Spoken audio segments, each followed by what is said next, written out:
Damn it. ఏంటిటా కుండబద్దలు కొడతా అత్త. నమస్కారం, కొండబద్దల ప్రేక్షకులకి స్వాగతం. నేను గౌతమ్ కాటా. ఈ వీడియోలో నేను మీతో చెప్పాలనుకునే అంశం, జమిలి ఎన్నికల తుట్టని మళ్ళీ బీజేపీ ఎందుకు కదులుస్తోంది? ఈ జమిలి ఎన్నికలని బేస్ చేసుకొని ఆంధ్రప్రదేశ్ రాష్ట్రంలో మధ్యంతర ఎన్నికలు రాబోతూ ఉన్నాయి అని వైసీపీ సోషల్ మీడియాలో విపరీతంగా ప్రచారం జరుగుతున్న ఆ అంశంలో ఎంతవరకు పాసిబిలిటీస్ ఉన్నాయి? నిజంగానే జమిలి ఎన్నికలు వస్తే గనుక ఆంధ్రప్రదేశ్ రాష్ట్రానికి మళ్ళీ మధ్యంతర ఎన్నికలు తప్పవా? మరి ఈసారి కూటమి ప్రభుత్వం ఏ రకంగా ఉండబోతోంది? అసలు జమిలి ఎన్నికలు రావటానికి మరి చంద్రబాబు నాయుడు సహకరించే అవకాశం ఉందా? మిగతా పార్టీలు అన్నీ కూడా బీజేపీ పెట్టిన ఈ జమిలి ఎన్నికలు అనే ఈ అంశాన్ని వాళ్ళందరూ కూడా సపోర్ట్ చేసి మరి రాజ్యాంగ సవరణల వరకు వెళ్ళే అవకాశం కనిపిస్తోందా? ఇలాంటివి అన్నిటినీ తరచి చూసుకున్న తరువాత జమిలి ఎన్నికల కుట్రని మళ్ళీ తెరపైకి ఎందుకు తీసుకొచ్చింది బీజేపీ అనటంలో ఏమాత్రమైనా ఆశ్చర్యం ఉందా? వీటన్నిటినీ ఈ వీడియోలో నేను పూర్తిగా వివరిస్తాను. మీరు వీడియోని చివరి దాకా చూడండి. జమిలి ఎన్నికల మీద మొన్న అమిత్ షా మోడీ 3.0 100 డేస్ ప్రోగ్రెసివ్ కార్డులో ఆయన ఈ విషయాన్ని చెప్పాడు. బీజేపీకి 300 సొంతగానే ఉన్న రోజుల్లో కూడా ఈ జమిలి ఎన్నికల్ని గతంలో 19 నుంచి 24 లోపు వాళ్ళు తీసుకొని రాలేకపోయారు. దాని మీద కోవింద్ కమిటీ ఒకదాన్ని వేయటం జరిగింది. ఇంకా బీజేపీ పార్టీలో కూడా న్యాయ కోవిదులు అందరూ దానికి గల అవకాశాలు ఏమిటి అని వెతుక్కుంటూ ఉన్న సమయంలో ఇప్పుడు 24 ఎన్నికల్లో బీజేపీకి తగినంత మాత్రంలో సీట్లు కూడా రాలేదు. 240కి మాత్రమే పరిమితం అయిపోయింది. అందున ఇప్పుడు 4 రాష్ట్రాల ఎన్నికలు జరగవలసి ఉంది. అందులో 2 రాష్ట్రాలకి, జమ్మూ కాశ్మీర్కి, హర్యానాకి ఎన్నికల నోటిఫికేషన్ కూడా ఇచ్చారు. జమ్మూ కాశ్మీర్లో మొదటి విడత ఎన్నికలు ఈరోజు జరుగుతూ ఉన్నాయి కూడా. మరి జమిలి ఎన్నికలు తీసుకురాదలుచుకున్నప్పుడు ఈ 4 రాష్ట్రాలకి ఎన్నికల నోటిఫికేషన్ ఎలా వస్తుంది? అందులో ఈ 2 రాష్ట్రాల్లో ఎన్నికలు కూడా ఎలా జరుగుతాయి? మరి వీటిని కూడా ఆపి జమిలితో కలిపి చేయాలని కదా వాళ్ళ ఉద్దేశం ఉండాల్సింది. కానీ ఈ 4 రాష్ట్రాల్లో ఎన్నికలకి సిద్ధమైపోయారు. అంటే ఈ 4 రాష్ట్రాల్లో గనక బీజేపీ తగిన మాత్రంలో వాళ్ళు సీట్లు సాధించకపోతేను, అక్కడ అధికారాన్ని సంపాదించకపోతేను జమిలిని తెరపైకి తీసుకొస్తారా?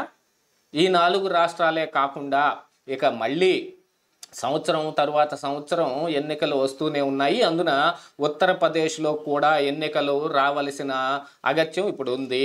ఉత్తరప్రదేశ్ ఏమిటి, ఇక్కడ తమిళనాడు ఏమిటి, పశ్చిమ బెంగాల్ ఏమిటి, ఇలాంటివి చాలా వాటిల్లో ఈ 4 రాష్ట్రాల్లో బీజేపీ కొంత ప్రభావితం చూపించగలదు. కాకపోతే ఇక్కడ వాళ్ళు చేసిన గతంలో వాళ్ళు తీసుకున్న నిర్ణయాల ప్రకారంగా కానీ, వాళ్ళు చేసిన పనుల ప్రకారంగా కానీ, ఇప్పుడు ఉన్న సమాచారం ప్రకారంగా బీజేపీ ఏమాత్రం ఇక్కడ ప్రభావం చూపలేదు. ఖచ్చితంగా అధికారానికి దూరంగానే ఉంటుంది.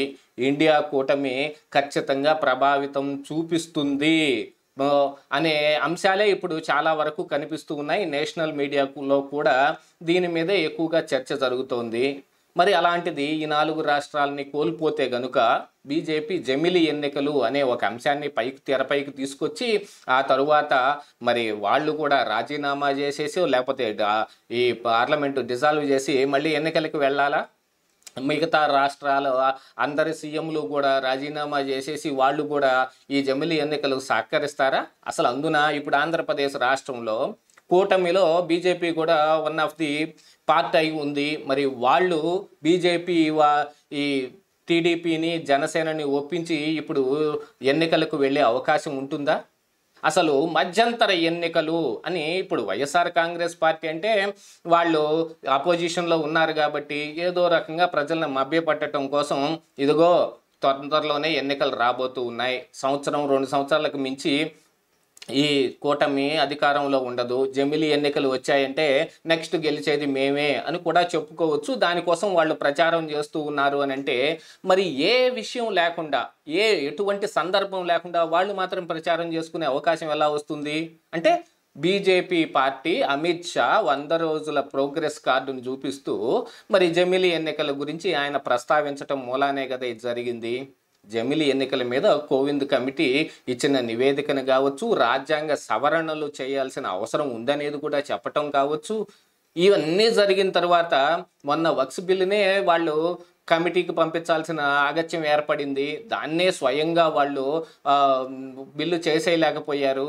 మరి అలాంటిది ఇప్పుడు ఈ జమిలీ ఎన్నికలను మాత్రం ఖచ్చితంగా చేసేస్తారా? అలాగనే ఎన్డీఏలో భాగస్వామ్య పక్షాలన్నీ దీనికి ఒప్పుకుంటాయా? మరి చంద్రబాబు నాయుడు ఎస్పెషల్లీ ఒప్పుకుంటాడా? బీహార్ నుంచి నితీష్ కుమార్ అయితే కనుక ఇప్పుడు స్తబ్దుగా ఉంటున్నాడు. వీళ్ళు తీసుకుంటున్న నిర్ణయాలకి నాకేం సంబంధం లేదన్నట్టుగా ఆయన వ్యవహరిస్తున్నప్పటికీ మరి ఆ రాష్ట్రంలో ఎన్నికలు ఎప్పుడు రాబోతున్నాయి అనే దాని మీద కూడా ఇప్పుడు మరి జమిలీ ఎన్నికలు ఆధారపడి ఉన్నాయి కదా. ఈ జమిలీ తుట్టని మళ్ళీ బీజేపీ ఎందుకు కదిలిచ్చింది అనంటే, మేము ఈ కేంద్రంలో ఇక్కడ తృణమూల్ కాంగ్రెస్ ఎంపీ అన్నట్టుగా ఒకవైపు నితీష్ కుమార్ని, ఇంకొక వైపు చంద్రబాబు నాయుడిని పెట్టుకుని ఇద్దరి ముజాల మీద చేతులు వేసి మోడీ ఈడ్చుకుంటూ పార్లమెంటుకు వచ్చాడని చెప్పినట్టుగా మేము అలా అసమర్థంగా లేము అని చెప్పుకునే ప్రయత్నం ఏదైనా బీజేపీ చేస్తోందా? లేకపోతే ఇందులో ఈ 4 రాష్ట్రాల్లో గనక వాళ్ళకి అధికారం కైవసం కాకపోతే నిజంగానే ఈ విషయాన్ని తెరపైకి తీసుకొచ్చి జమిలీ ఎన్నికల పేరుతోటి మొత్తం అంతా కలిపి జరిగేటట్టుగా ఏర్పాటు చేసి అందులో ఏదైనా మ్యానిపులేట్ చేసే అవకాశాలు ఉన్నాయా? మ్యానిపులేషన్ అంటే ఇందులో పెద్దగా ఆలోచించుకోవాల్సింది ఏమీ లేదు. అందరూ ఆరోపించినట్టుగానే ఈవీఎంల ట్యాంపరింగు. అది ఈవీఎంల ట్యాంపరింగ్ అనేది ఒక పెద్ద మిత్ అయిపోయినప్పటికీ మన ఆంధ్రప్రదేశ్ రాష్ట్రంలో ఓడిపోగానే వైఎస్ఆర్ కాంగ్రెస్ పార్టీ ఈవీఎంల మీద మొత్తం వేసేసి ఏదో ఒక సంస్థ వాళ్ళు ఇచ్చిన ఒక రిపోర్ట్ను పట్టుకొని వాళ్ళు ఊగులాడుతూ బాలినేని శ్రీనివాసరెడ్డి లాంటి వాళ్ళు అది చెక్కింగ్కి వెళ్ళారా, వెరిఫికేషన్కి వెళ్ళారా, కౌంటింగ్కి వెళ్ళారా కూడా తెలియకుండా కొంత గ్రంథం నడిపేసి ఆ తర్వాత మళ్ళీ మెదలకుండా ఊరుకున్నారు. అలాంటి ట్యాంపరింగ్ చేసే అవకాశాలు ఉన్నాయా అనేది కూడా ఇప్పుడు ఆలోచించుకోవాల్సిన అవసరం. ఎందుకంటే ట్యాంపరింగ్ ఖచ్చితంగా లేదు అని ఎంత బల్లగుద్ది చెబుతూ ఉన్నప్పటికీ ఏదో ఒక మూలన ఈ అనుమానాలు వస్తూనే ఉన్నాయి. అలాంటి దానికి ఏదైనా పాల్పడతారా? ఎందుకంటే కేంద్రంలో అధికారంలో ఉన్న బీజేపీలో ఎస్పెషల్లీ నరేంద్ర మోడీ కానీ, అమిత్ షా కానీ ఇలాంటి వాటికి ఏటికైనా పాల్పడే అవకాశం ఉందని నెత్తి నోరు బాదుకుని విపక్ష నాయకులు మొత్తం ఆరోపిస్తూనే ఉన్నారు. కానీ వాళ్ళు గత 10 సంవత్సరాలుగా ఈ అధికారంలో ఉంటున్నప్పటికీ కూడా ఎప్పుడో ఆయన మొట్టమొదటి గెలిచినప్పుడు 2014లో నరేంద్ర మోడీ ప్రైమ్ మినిస్టర్ అయినప్పటి నుంచి నలుగుతున్న ఈ జమిలీ అంశాన్ని ఏమాత్రం బలం లేకుండా పక్క వాళ్ళ మీద ఆధారపడి ఇప్పుడు ఈ తాల్మేల్ గవర్నమెంట్ని ఏర్పాటు చేసినప్పుడు ఈ జమిలీ తుట్టని మళ్ళీ ఎందుకు కదిల్చారు అనంటే ఇందులో ఏదో ఒక కుట్ర దాగుంది. పొమ్మనకుండా పొగబెట్టి చంద్రబాబు నాయుడిని వెళ్ళగొట్టే అవకాశాలు ఏమన్నా చూస్తూ ఉన్నారా? లేకుంటే ఆయన సహకరించి వీళ్ళతో పాటుగా ఉంటే ఆయన్ని కూడా మొత్తంగా లేకుండా చేసేసి ఆంధ్రప్రదేశ్ రాష్ట్రంలో బీజేపీ యొక్క ప్రభావం పెంచుకునే ప్రయత్నం చేస్తున్నారా? వీటన్నిటినీ ఆలోచించుకోవాలి. ఏ మాట ఊరక చెప్పరు అన్నట్టు బీజేపీ ఏదన్నా ఒకటి చెప్పింది అనంటే దాంట్లో ఖచ్చితంగా ఏదో కుట్ర ఉండి తీరాల్సిందే కదా. ఇదే ఈరోజు కుండబద్దలు.